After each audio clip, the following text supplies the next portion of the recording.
All right, everyone, welcome back to YouTube. Hopping on here, and I want to go over another piece from my book that I thought was really, really impactful. Again, another thing that I've been, numerous people have reached out to me about, friends and listeners and clients and people who have just read the book.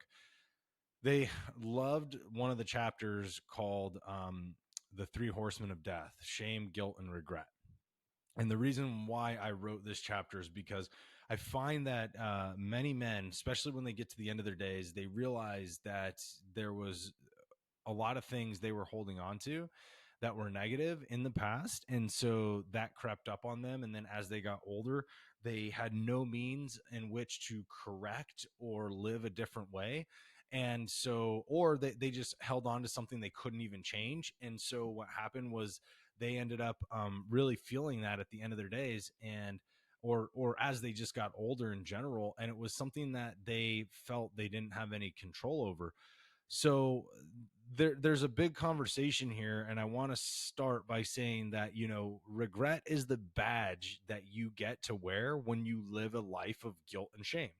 And it's not to say that none of us have that. We can all feel guilt and shame. And in fact, we should, like, things that violate our own ethics, morals, or beliefs. We should really feel that guilt and shame. We should acknowledge that it's something that doesn't feel good within us. So we know that how we can live life differently moving forward, and or live life differently in the present, right? So if it's a habit that you've created that you're noticing doesn't provide results or doesn't provide the authenticity of the man that you want to be or person you want to be, then you need to step up and say, okay, like, I can change that now. But you can't do that while you're living constantly in shame and guilt, because the fact that they just keep you tied to that past thought or the past action or the past behavior, whatever it is. So the regret is the badge you wear when you live a life filled with shame and guilt. And regret is the result of guilt and shame. Like, that's a fact. It is just literally the byproduct of those two things being added together. And when we don't, when we finally realize that, we can start to say, okay, how does this look differently so I don't end up with that result? How do I take away the power from the guilt and shame? How do I get out of living in the past so that I can live in the present and the future? Because that's where life really happens. Anyways, the precursor to that chapter was the fact that I want men to just start living life to the fullest. I want them to live life as though they're living life.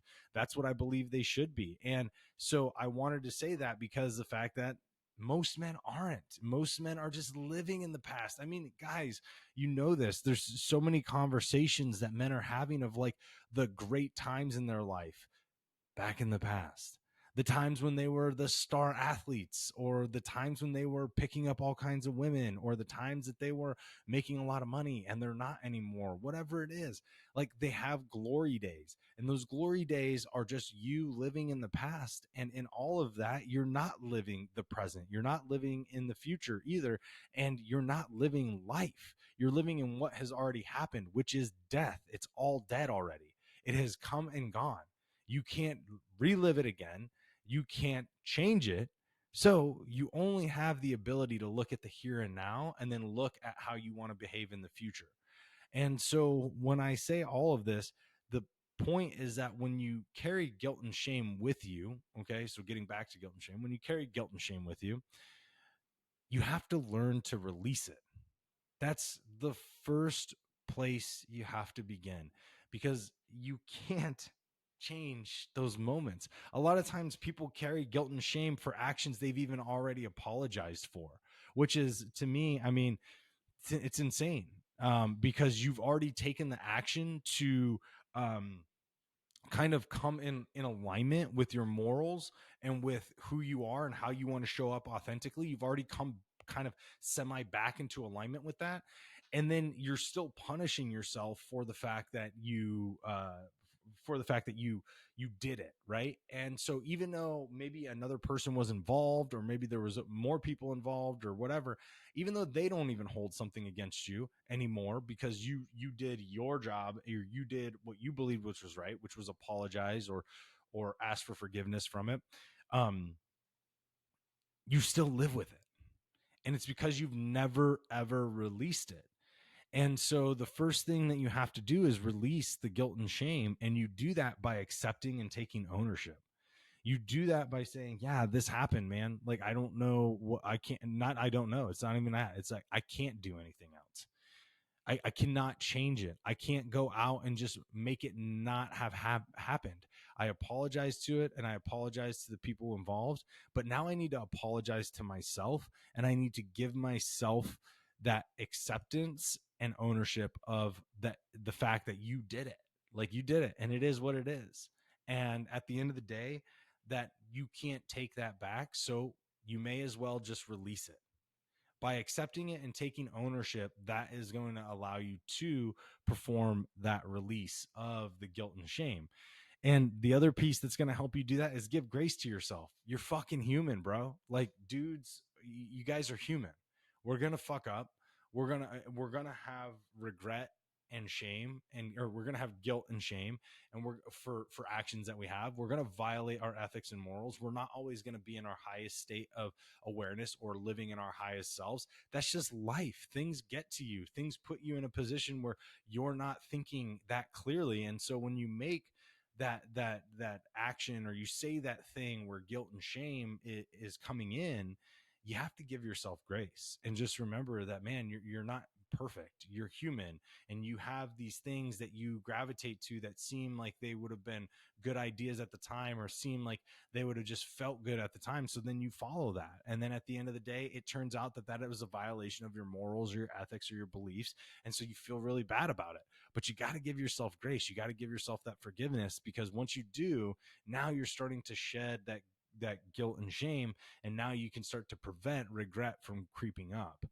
And if you do that, if you start to give yourself grace, then you'll start to live a life free of regret. In all honesty, like, if that isn't appealing enough to you, like, I can't tell you how sad I would be if towards the end of my days I sat down and I said, hey man, like, I really wish this would have happened, or that would have happened, or I did that, or I didn't do this. Like, I don't want that. Like, I don't know that anybody really wants that, because that just proves to me that there was a whole time in your life from that point until the end of the days that was sticking with you, that negativity was sitting and weighing on your soul and your mindset and your health.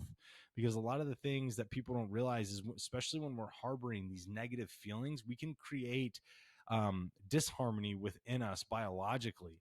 So that physiological effect that we have on ourselves, where we're impacting the way that we feel, the way that we progress, how the health lifestyle that we're living, that's all affected by this style of mindset. So if we can release ourselves of that guilt and shame and regret, if we can start to give ourselves that grace, if we can start to prevent ourselves from experiencing the regret by getting rid of the guilt and shame, or at least addressing it in the closest moment possible to the action, well, then we can start to live that life filled with the journey, with the experience, the joy, the happiness, and then say, cool, man, like, we get to actually live our lives, and we get to take control of that life. We get to take ownership of that life and live that in a great, great way that is honoring us and honoring our authenticity. So I tell you guys all of this, and I address it in the book, but I really want you guys to think about this strong, and I want you guys to think long, and I want you guys to think about this hard, because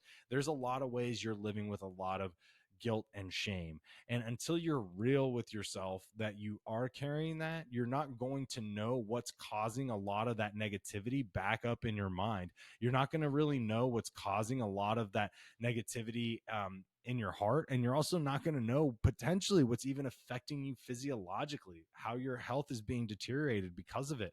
So just remember that, like, when you're sitting back and being objective about this, like, think about the things that come up in your mind. And that's all you have to do, is just think about the things that come up in your mind when you're alone with your own thoughts, or when certain situations happen within your environment, like what are the memories they trigger that you feel guilty about, right? And so, or you feel shameful about. And when you do that, now you're starting to isolate the pieces that are actually bringing that guilt and shame along, and you can start to say, okay, what's the best way I can forgive myself for this? What's the best way I can give myself grace for this? What's the best way that I can release this? And I want you guys to have that, because at the end of the day, it's deteriorating your own personal experience, but also those that you love. You know, if you're in a relationship or you have a family, it's definitely deteriorating the bond that you're creating with them, because you're not at your full self. You just aren't. If you're living with those things, you're not at your full self, and you're not at your full peak happiness, and you're not at your full level of experience within your own life. So take a moment, be objective about that guilt and shame, see where it's coming from, see what's causing it to arise in your life, in your mindset, and see how it's affecting you and how it's deteriorating your relationships, not just with yourself, but with everybody else around you. If you do that, I promise you're going to have some real big growth moments. This is where I've talked about this numerous times already. This is where Carl Jung talks about the shadow work, how we grow as adults. This is what it looks like. It's diving into that guilt and shame so you can actually grow as an adult, and then start to develop, and start to move past that. So you have to release it, but you don't release it by placing things over it. You're releasing it by acknowledging it and acknowledging your role in it. When that happens, you change the game, you change the landscape, you change the patterns. Okay. And then you start to give yourself the ability to create more room for joyful experiences and memories. That's where life really exists. That's where I want you guys to be. I hope that that is where you guys want to be. And if so, make sure that you guys are doing this actualization, this objective review of what you're sitting with, and write that down, and then write down the ways that you can go ahead and release that, how you can forgive yourself for it, and how you can best start to give yourself a little bit of grace and realization that you are human. All right, everybody. I hope you enjoyed this episode on YouTube, and love jamming out with you guys. I'm so grateful for all the new subscribers that we have. I'm grateful for everybody who has started to subscribe in general, and our longstanding subscribers. So, plan is to keep this rolling, and continue to um, give some food for thought on little, shorts here on YouTube. So appreciate everybody. And if you haven't already, go grab Design the Man Within. That is on Amazon, Barnes and Nobles, Target, wherever you buy your books. Make sure you guys go grab one of those copies and take a read for yourself. You'll get to learn about some of these things that I'm talking about on here a lot more. And obviously just some of the philosophies I believe we as men need to live by. So, all right, everybody, I'll see y'all next week.